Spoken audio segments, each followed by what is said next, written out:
Mwiriho neza mwe mwese mukomeje gukurikirana Buganza TV. Turabashimira ko mwakoze subscribe mwe mwese muturuka hirya no hino mu mpande enye z'isi. Turashimira rero namwe mwese mudahwema kudukurikira hirya no hino, tubabwira ngo uyu munsi tugiye kubagezaho inkuru y'akababaro, ni inkuru ibabaje itugezeho, ni inkuru y'incamugongo.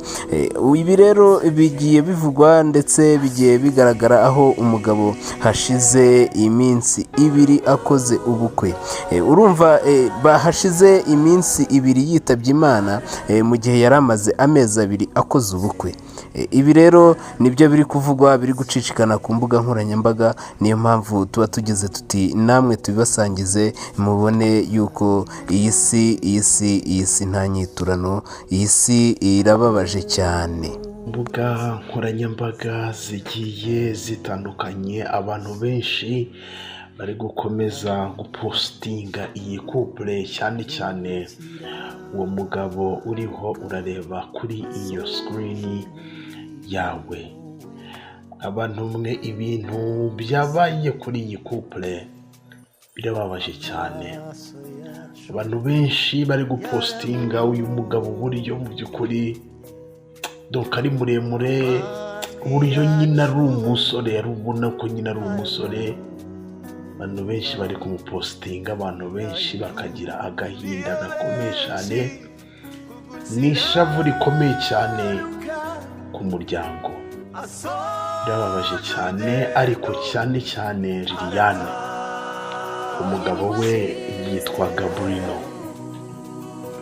Iyi nkuru cyangwa se aya mafoto abantu benshi bari kuyapostinga ku rubuga rwa TikTok. Abantu benshi ni amarira gusa, abantu bazi iyi couple, abantu donc batabazi bitewe n'ukuntu mu by'ukuri ibyaje kuza ko byaba muri iyi couple. Birababaje cyane, abantu benshi bari kurira, aho abantu bari no kuvuga ngo ese kuba kuri iyi si bimaze iki, ko twamaze kubona ko kuba muri iyi si ari urugendo. Ni urugendo, iyi si niyo gupfiraho, naho nta kindi kandi gupfa ni urugendo. Birababaje cyane ibintu byaje kuza kuba byaba kuri Bruno, tunihanganisha Liliane. Uyu muryango uherutse gukora ubukwe, abantu benshi batashe ubukwe bwabo bari kugenda basharinga moments, bavuga bati mu by'ukuri bwari ubukwe bwiza. Bamwe banatunguwe bavuga ngo aka kanya kuko kubera iki aka kanya turatunguwe, mutubwire muri kutubeshya, muri kugira ngo donc wumve abantu batunguwe. Baherutse gukora ubukwe hashize amezi agera muri 2 months, amezi agera muri 2. None uyu mwana w'umukobwa Liliane asigaye wenyine. Abantu mwe, isi ni iki? Kuba mu isi ni iki? Dushaka ibintu tukabivunikira, tugakora buri kimwe, ariko iherezo ryacu aba ari amarira gusa, aba ari amarira gusa, aba ari umubabaro gusa. Abantu benshi bari kurira ku bwa Bruno. Hari abantu bari bamuheruka donc bigana, bari kuvuga ibi bintu se ko duheruka se bakora ubukwe ejo bundi, urumva amezi 2, 2 months of marriage, amezi 2 aba ari makeya. Sibyo ko nta n'igihe gito cyo kuvuga ngo umuntu, nta gihe kinini cyo kuvuga ngo umuntu yapfa.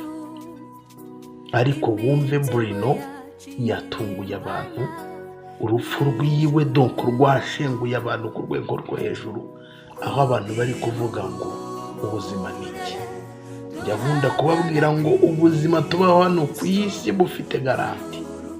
Kumwe igicuruzwa kijya ku isoko bagashyiraho garanti, bakavuga ngo niba ari yogurt ku itariki tuvuge ya 30 z'ukwezi kwa 2 2025, iyo yogurt izaba yarataye agaciro, izaba ariyo kujugunya. Ubuzima tubaho ni garanti, iyo igihe cyabo kigeze Imana iragutwara. Donc Imana irema yashyizeho garanti y'umuntu, izi igihe umuntu azapfira, izi buri kimwe. nk'abantu mwe birababaje ibintu byabaye kuri Bruno. Amakuru mfite abantu bari no gukomeza gutanga donc kuri TikTok, abantu benshi hagiye atandukanye baravuga ko Festival Bruno yabanje kurwara. Ni urupfu rutunguranye ariko yabanje kurwaraho gake, arangije Bruno araremba bamujyana ku bitaro. Uko abaganga bakomezaga kumwitaho niko byakomeje kwanga, birangira Bruno atashye gutyo. Abaganga bakoze ibishoboka byose bakora buri kimwe, ariko birangira ari uko nguko duko bigenze. Wumve abantu benshi bari kurira cyane ku bwa Bruno. Abantu benshi sinzi niba hari uri kumva ya mezi abiri, sinzi niba ubu buremere bw'uko tubabaza uri kubwumva, cyangwa se nk'umubabaro cyangwa se situation y'umwana w'umukobwa arimo. Wari uvuze ngo mu by'ukuri ngiye kubakana na Bruno, umukunzi wanjye nakunze nkunda, ngiye kubakana nawe, tugiye kubyarana hungu na kobwa, ndamukunda buri kimwe cyose. Hanyuma Bruno akaba sinzi umubabaro niba uri kuwukurura, sinzi niba uri gukurura umuntu kubura we mu mezi abiri bubakanye. Amezi abiri abaraka, ubundi navuga ko amezi nk'abiri ubwo si nk'ukwezi kwa bukira, navuga ko ari nk'ukwezi kwa buki. Bageni bakirebana akana ko mu jisho, baba bameze neza, ibintu bimeze neza rwose, nta kibazo, urukundo ari rwose. Ariko Bruno uburyo yatashye, abantu benshi bari kurira cyane, umuryango, inshuti, abavandimwe, abantu babatahiye ubukwe. Uburyo bwari bwiza, uburyo bwari buryoshye, abantu bari kuvuga wawe, ibi bintu ni ibiki koko? Ibi bintu ni ibiki kuba ku isi bimeze gute? N'abantu mwe birababaje cyane nguko uko Bruno yatashye. Mu by'ukuri asiga abantu mu marira, abantu benshi bakaba n'ubu ngubu mu by'ukuri urupfu rw'iyiwe batararushikira. N'abantu mwe birababaje. Buriya byatumye ntekereza kuri iyi mpanuka y'ejo bundi yabaye yahariye Rulindo. Uburyo mu by'ukuri umuntu apanga apfana imigambi, ugapanga ubuzima bwawe, life yawe ukayipanga uti gutya nzarongora, nzagira gutya, cyangwa se nzajya i Kigali njye kubaka akazi, bizagenda gutya. Nyine ugapanga buri kimwe, sikeja yawe n'Imana iri gupanga. Ugapanga ariko isaha n'isaha igihe cyawe nikigera, expiry date nigera yawe, nzagutwara. Hanyuma bikarangira gutya. Gusa ikintu cyiza nuko buri kimwe cyose kitubaho muri iyi si twe twita ko ari kibi, tukabireba tukarira, tukababara, tukanitotombera Imana. Muzi ko n'abakurambere bacu bitotomberega Imana, bakayitotombera. Ni ukubera icyo ukoze gutya, Mana subiza ubu bintu uko byari biri, bakayitotombera. Ariko reka mbanze nkubwira ngo buri kimwe cyose kitubaho muri iyi si Imana ibi igifite igisubizo. Ariko kandi ibyo ngibyo turira tukagenda tukitotombera Imana, buri Imana buri kimwe cyose igikora mu mugambi wayo, mu bumana bwayo, mu kwiyubahisha kwayo. Buri kimwe cyose ikora, nubwo twe tubibona ngo ni umubabaro, ku bana bari byiza. Ibi bikoze nyine igihe kiba kigeze ikavuga ngo uyu muntu wanjye reka mwiyegereza ze tubane, tube turi kumwe. Buri kimwe cyose aba ari cyiza.